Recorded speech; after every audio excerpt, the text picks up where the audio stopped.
What's up guys, welcome back to Oak Abode. We have received many questions on how we did our concrete countertops. You guys have probably seen our concrete countertops in our kitchen and in our master bathroom. We used basically the same technique to build all these concrete countertops, even though those countertops are a little bit different between themselves. So what we decided to do is we went ahead and built a third concrete countertop for our guest bathroom. This time we decided to use white concrete instead of the regular gray concrete that we use for the kitchen and for the master bathroom. The process ended up being pretty much exactly the same, but this time we did make sure to go ahead and film every step that we took so that you guys can see how we did it. We have had DIY concrete countertops for about 3 years now with zero issues whatsoever. We do have some tips that we recommend along the way, but as you guys know, we're not professionals. We can just tell you what we did and what worked and what didn't work for us, but there was definitely some trial and error involved. We wrote a blog post for you guys to kind of go along with this video. If you guys prefer to read instead of watch, I put all the steps that we took into that blog post on our website. So without further ado, let's get into it. So the first thing that we did when building our concrete countertops is we made the mold, which will be basically what you pour the concrete into. There are some companies that do pour in place concrete countertops. Those are a lot more expensive than what we decided to do. This way we saved quite a bit of money, but it does take a little bit more prep work. We based the dimensions of our mold obviously around the cabinet that we wanted to put the countertop on top of. I can link those exact dimensions if you're curious, but obviously these are going to be different dimensions for every project. For this concrete countertop, we decided we wanted to go with 1 inch thick. We have also done 2 inches thick, and I'm pretty sure the standard is closer to 1.5 inches depending on where in the world you live, but I kind of like that super thin look. We have both the super thick look and the super thin look, and I'm a big fan of the 1 inch thick so far. Ian used some acetone to remove any debris that was on top of the melamine board. The nice part about the melamine is that it is super smooth. Any little imperfection is going to show in the concrete countertop. We made it so that the top of the countertop was in the bottom of the board, so the melamine did a really good job of making everything perfectly smooth. Some people recommend that when screwing in the sides that you put some painter's tape over the screws in case the concrete drips over so that it's not hard to remove the screws later once the concrete has hardened. We didn't find that we needed to do that. We did that with the kitchen countertops and we didn't make nearly enough of a mess to have it matter, so we didn't do it for the bathroom countertops, and so far we've been fine, but I'm sure it depends on your pouring technique. As you can see, there are some cracks along the edges, so the next thing we did was we filled those cracks with silicone caulk. Originally, we used black silicone because it's easier to see how the edge will form. However, since we were using white concrete countertops, if I were to be able to go back and do this again, I wouldn't have used the black silicone. I would have used probably a white or a clear, just because some of it did sink into some parts of the concrete countertop and you can see little tiny specks of black. It's really not a big deal to us because the countertop is definitely more of an earthy look anyway, but something to keep in mind if you're doing white like we did. We have found that a Sharpie works really well for creating a uniform edge. When we use our fingers, it's not really even all the way through, so the back end of a Sharpie works really well. And then what we do later on is we go ahead and after it's dried, we use a razor blade to cut off all the excess. This whole time we're keeping in mind that any imperfections are going to be reflected in the edge of our concrete countertops. Next thing Ian did was mark where we put the faucet. So he marked the center and then he marked the distance from the knockout that will be for the undermount sink. We used foam board insulation for the knockout and we found that that has worked well in the past. However, for the faucets, we used PVC pipe and we did find that that works better than a tiny little piece of foam. You'll see in a second how that foam board is pretty difficult to get out.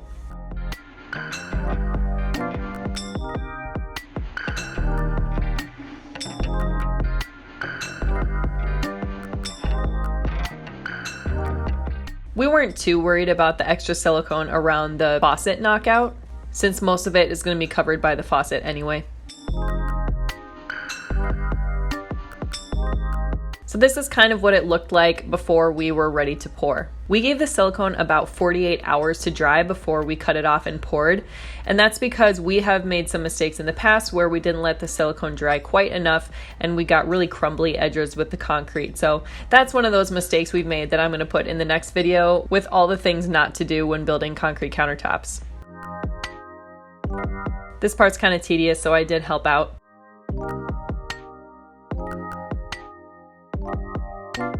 Then Ian used his air hose to spray away any imperfections and some finishing wax in hopes that it would be a little bit easier to get out once it was finished.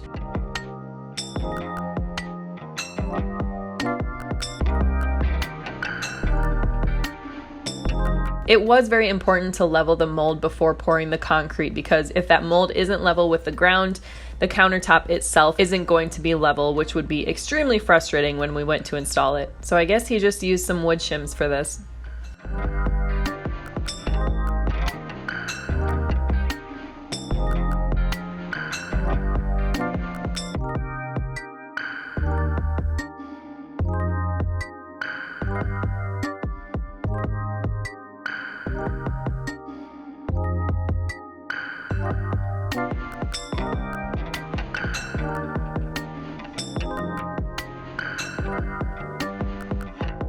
We do make sure to wear gloves when pouring concrete.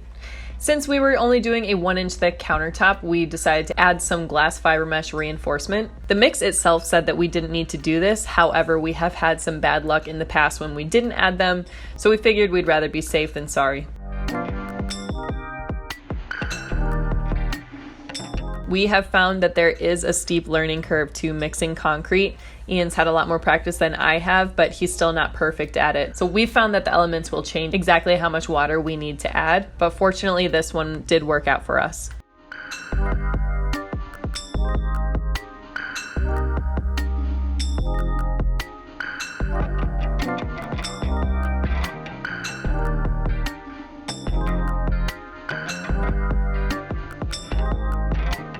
He likes to mix it to roughly a peanut butter-like consistency.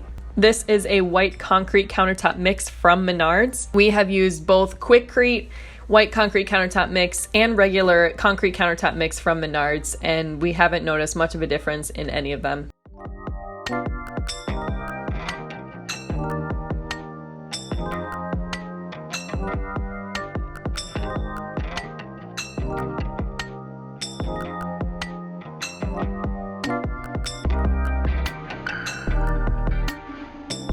Ian did make sure to do a first batch large enough to cover the entire top layer or bottom layer while pouring. And that's because we found that different batches will be very slightly different in color. So we did want the visible part of the concrete countertop all to be the exact same color.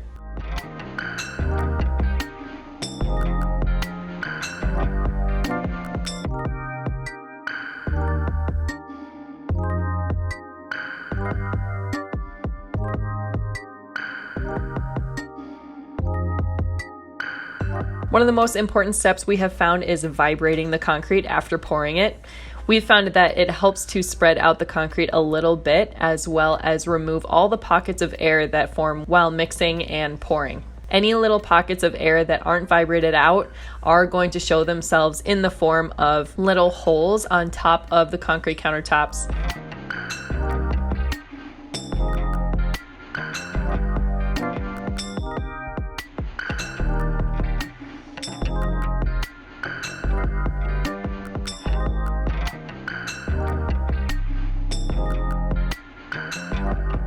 So you can actually see some of the bubbles popping as it's vibrated.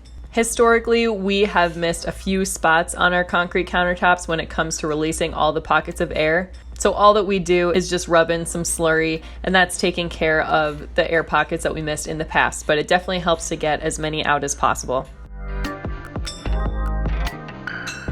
Next, we sprinkled in the glass fiber mesh reinforcement. I think we were pretty heavy-handed on these. I'm not sure that you're supposed to add this much. However, it worked out fine.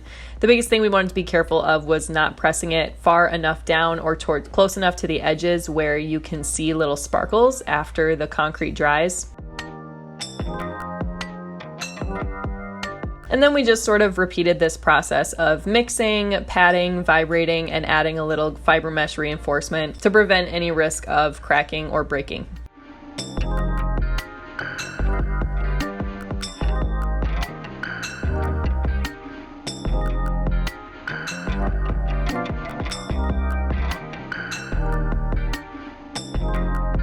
I did get my hands dirty and help out with the vibrating and fibermesh steps while Ian kept mixing.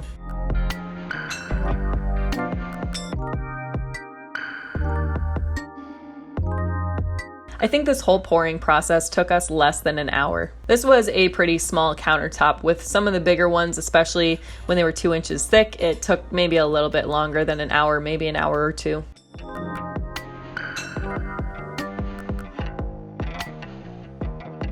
After we finished pouring all the concrete, the next thing Ian did was screed off the excess. We did not have a ton of excess, but if we had a heavier handed pour or if we mixed it a little bit more wet, we might have had a bigger mess. I'm not sure if it's this Menards countertop mix or what, but we have found that we get very little mess when making countertops.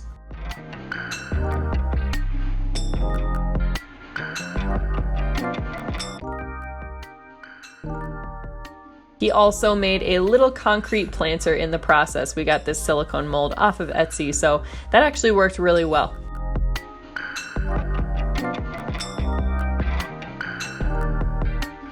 Then we let the concrete cure for about 2.5 to 3 days. The directions actually said, I'm pretty sure that it only needed like 24 hours, but we have had countertops break on us in the past when either we mixed them too wet or we didn't give them enough time to cure. So 3 days was playing it pretty safe. So this is what it looks like before we flipped it over after curing.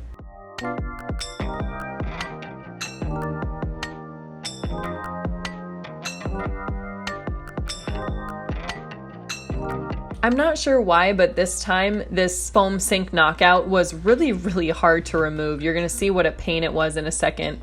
We have had better luck removing it in the past, but this time it was a pain.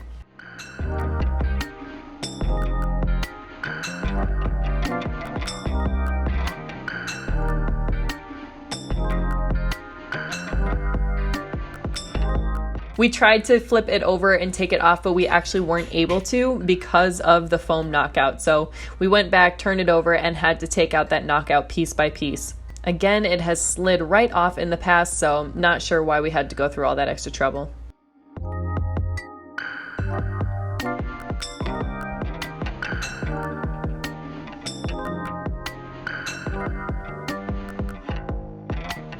So this is the top of the concrete countertop. And as you can see, it turned out really smooth and really nice.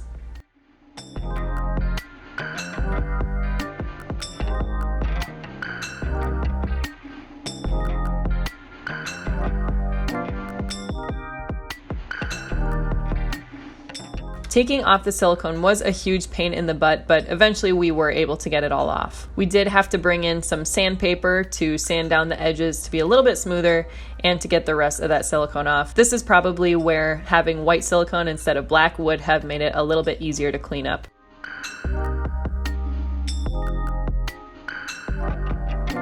I think we used like 120 grit sandpaper just to smooth it out a little more.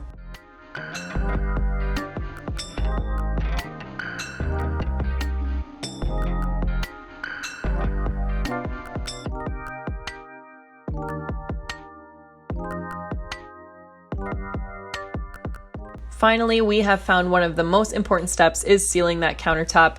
There is one sealer that we have found has worked perfectly for concrete countertops. I will put that in the blog if you guys are curious. You do have to special order it. So otherwise, we have used some other sealers that you can get just at Home Depot, Lowe's, Menards, and we have found that you need to use a ton of coats and it still doesn't seal all that well. So if you have the budget for it, this other sealer, Stone Lock, is great, but we did just use the regular Home Depot sealer this time. So this is what it looks like when it's finished. We are pretty happy with the white concrete color and we're happy with how it turned out. If you are looking for a perfectly geometric and square countertop, concrete countertops might not be for you.